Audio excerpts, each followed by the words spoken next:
মহানবী কইছে আমার ঘর মসজিদ বানায়। নবীর ঘরের মসজিদ বানানোর অধিকার তোরে কে দিল? ফতোয়া দেখাইছে নবী নিঃসন্তান। ছি ছি ছি। মা ফাতেমাকে হযরত আবু বকর দাঁড়ায়া নিজে বলছে, যখন উনার বাগে ফিগাত ফদক যেটা বাগানটা বাজেয়াপ্ত করলো, নিয়ে নিল, তখন মা ফাতেমা গেছে, চাচা যান আপনি এটা কি করলে? এটা তো বাবা নিজে আমারে দলিল করে দিছে, উইল করে দিছে, আপনি এই জায়গা। তখন বলল যে নবী তো নিঃসন্তান। তখন মা ফাতেমা চোখের পানি ছাইরা দিয়া ওই কোরআনের আয়াত দিয়ে দিছে, মা কানা মুহাম্মাদুন আবা আহাদিম মির রিজালিকুম ওয়ালাকিন রাসূলুল্লাহ ওয়া খাতামান, দেখাই দিছে, চোখের পানি ছাইরা দিছে। মায় আমি বাবাকে জিজ্ঞেস করুম, আমি বাবাকে জিজ্ঞেস করব, মানে উপস্থিত বাবায়, মহানবী উপস্থিত, যে আমি বাবারে জিজ্ঞেস করুম তুমি বলে নিঃসন্তান। হ্যাঁ কইছে,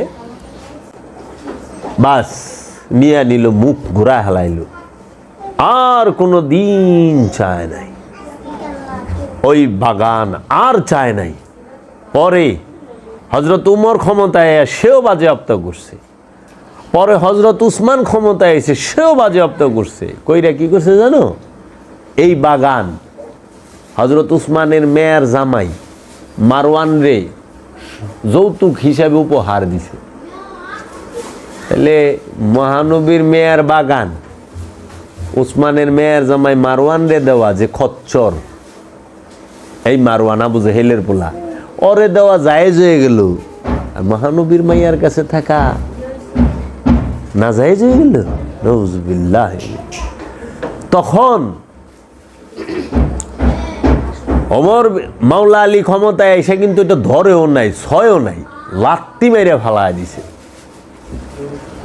ছয়ই না, লাত্তি মেরে ফালায় দিছে।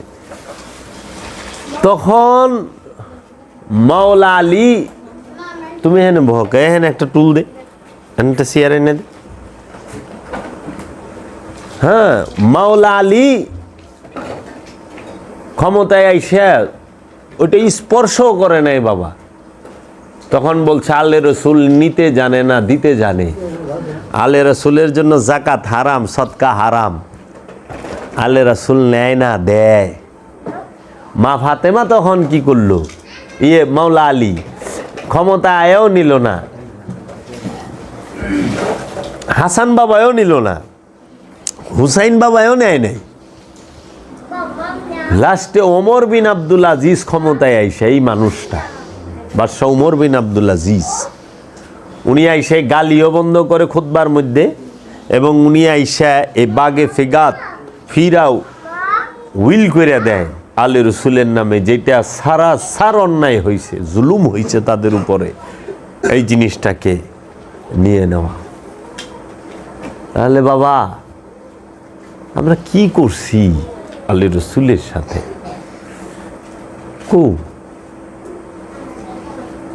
তো তোমরা, আমরা তো অনেক কিছু বুঝতেই পারি না, ওলি আল্লাহ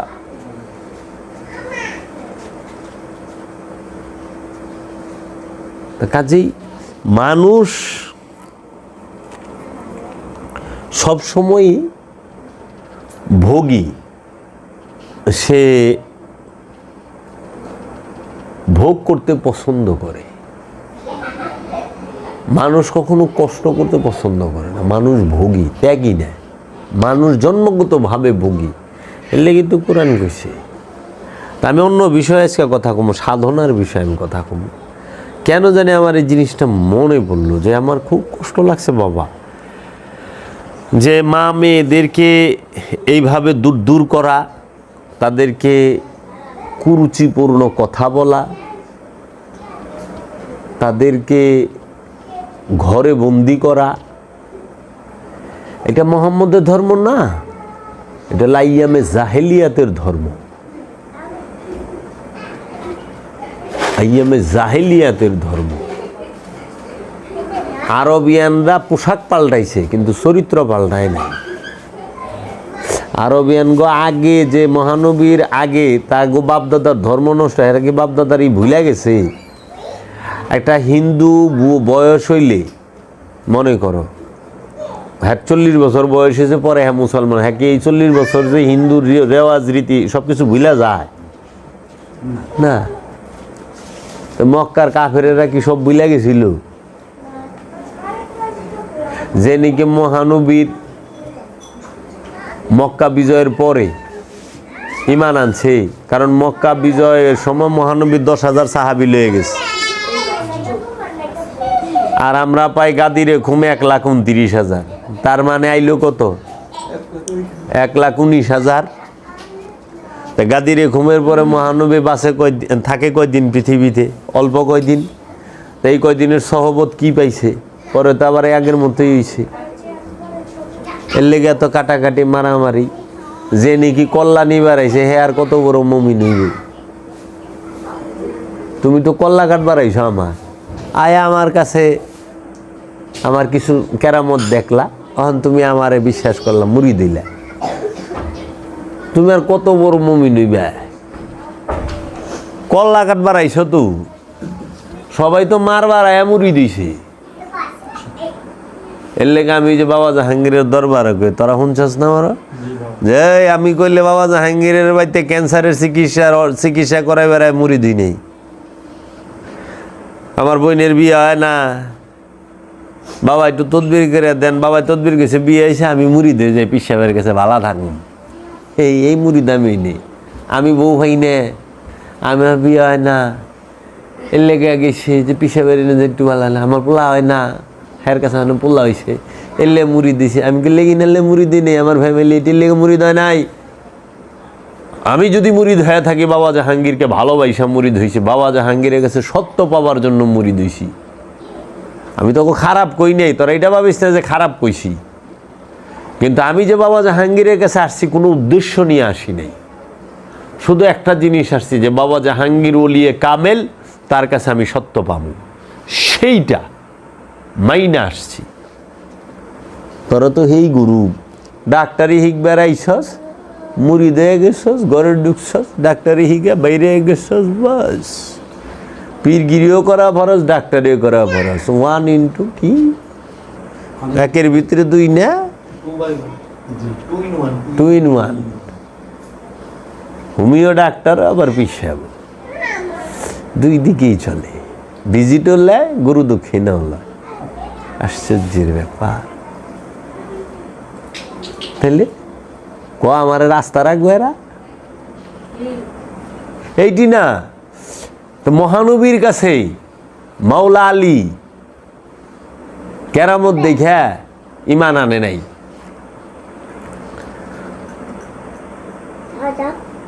মহানবীর কাছে মা ফাতেমা কেরামত দেখে ঈমান আনে নাই। তাদের থেকে মর্যাদাবান জগতে কেউ হইতে পারে না মহানবীর কাছে। সর্বশ্রেষ্ঠ মর্যাদাবানই হইল আলে রসুল, পাক পাঞ্জাতন, আহলে বাইত, তারপরে অন্যরা। কারণ মাওলা আলী মহানবী নবুয়ত প্রকাশের আগে থেকে হেরা পর্বতে যায় আহে।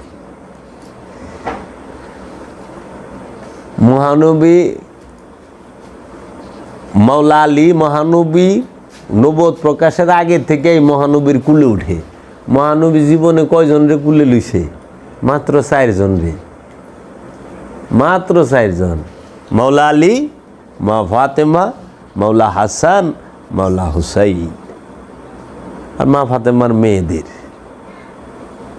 মহানবীকে মুর্শেদের শরীরে টাচ করাই নিষেধ মুরিদের।